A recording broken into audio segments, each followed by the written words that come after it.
am grateful, Mrs. Bush, that they are finally bringing civilization to this savage land. I could not agree with you more, my dear. My daddy settled this land, and I know he'll be looking down on us, pleased at how we helped the natives. Yes, they've lost their land, but they've gained access to heaven.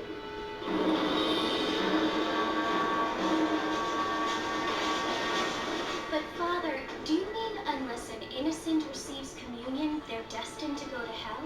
It hardly seems fair. What I mean to say, Jenny, is that there is a great deal of difference between an innocent and a savage. I never thought of it that way. Yes, they live like animals, but they're happier now.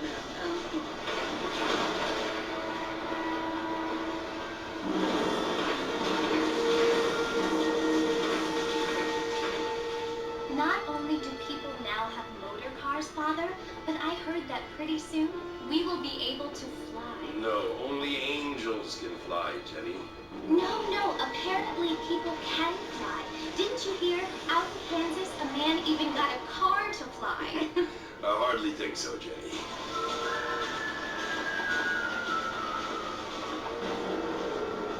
Apparently, Mr. Johns wants to run for governor, which is why he's so concerned with cleaning up the state. Nate Johns, yes. His family is nothing but hillbilly trash that came here after the war.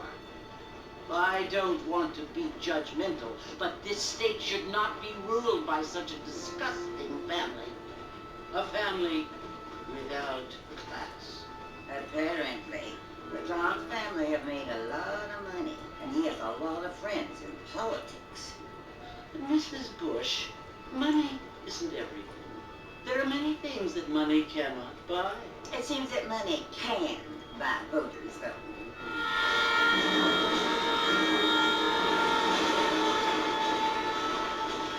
What you must remember, my dear, is that we have been brought here to spread the word. And the word and civilization, they are the same thing. They are the gifts. It is the opportunity we have, the chance to live among people who are decent and who do not kill each other, and who let you worship in peace. It's so confusing, Father.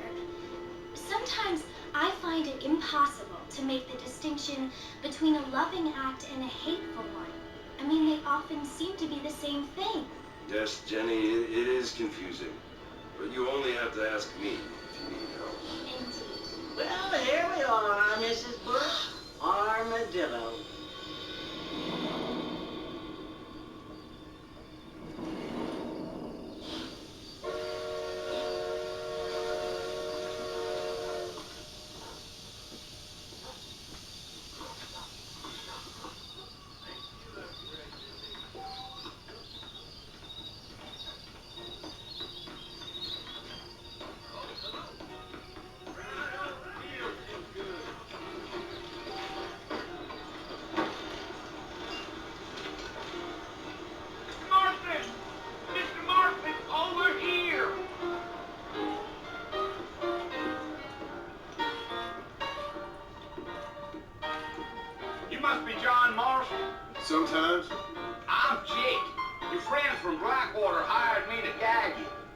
friends. We're pleased to meet you, Jake. I got the horses saddled up and ready out front.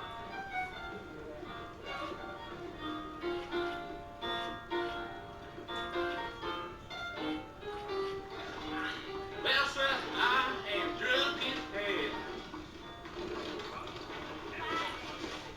Things aren't what they were. Well, here, let's mount up and hit the trail.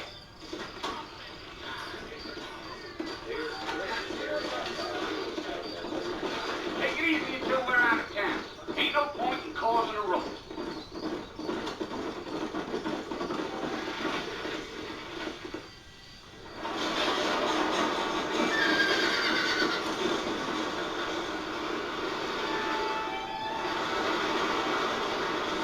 Fort Mercy you want to visit?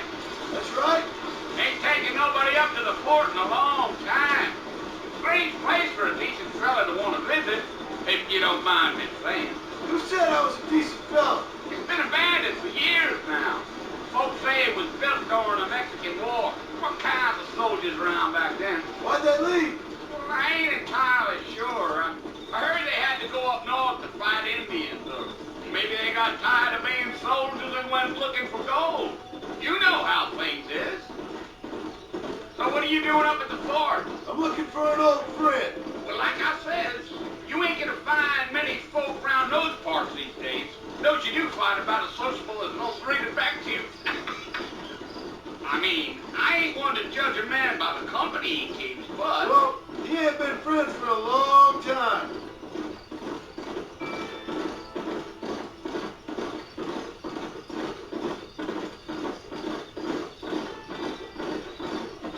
Are you planning on spending any time in Armadillo, Mr. Marston? I doubt it.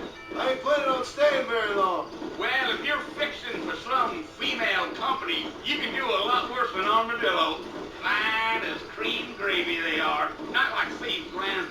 Dang, those girls ain't even fit for a drinking man to hold up with. I'm a married man, I'm afraid. Ain't we all? Yeah, yeah. Go. Yeah. So it was the marshal who hired me. Lee Johnston. Do you know him? I think I heard his name. Says he got a telegram from some Blackwater big bugs asking for a guy. I guess it's none of my business. That's right.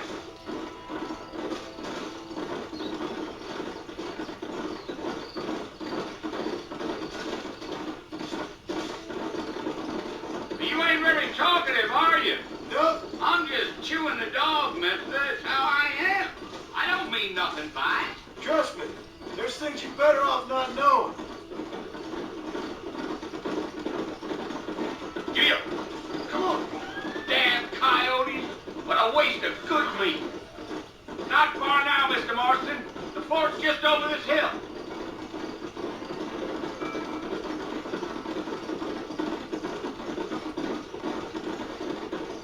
Whoa there. So, listen, mister. This here is what's left of Fort Mercy. Some gang rode in and took the place over. So I understand. This is where we part ways, friend. You have yourself a good time.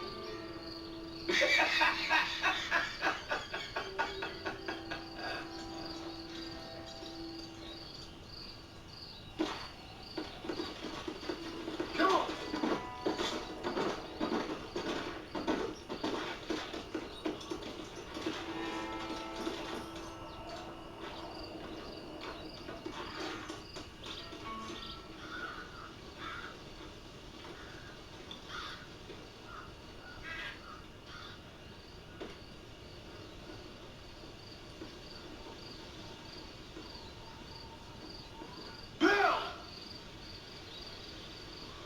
Come for you!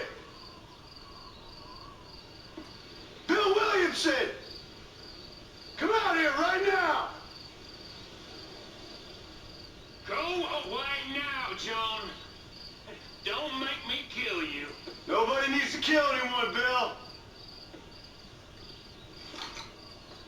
You must think I was born yesterday. You always did think I was an idiot. That ain't fair, Bill. You were as my brother. I'm coming to try to save you. Oh. Do I look like I need saving? Bill, please. They want to kill us all. I can help you. Well, you never tried to save me before. You only seemed to save yourself. Bill, I implore you, think about this. You implore me? You implore me. You always were one for fancy words. Well, things are different now, John. Now I'm in charge. No more Dutch. And no more you. Implore. I implores you to go back and tell them to send someone just a little bit more impressive next time. Well,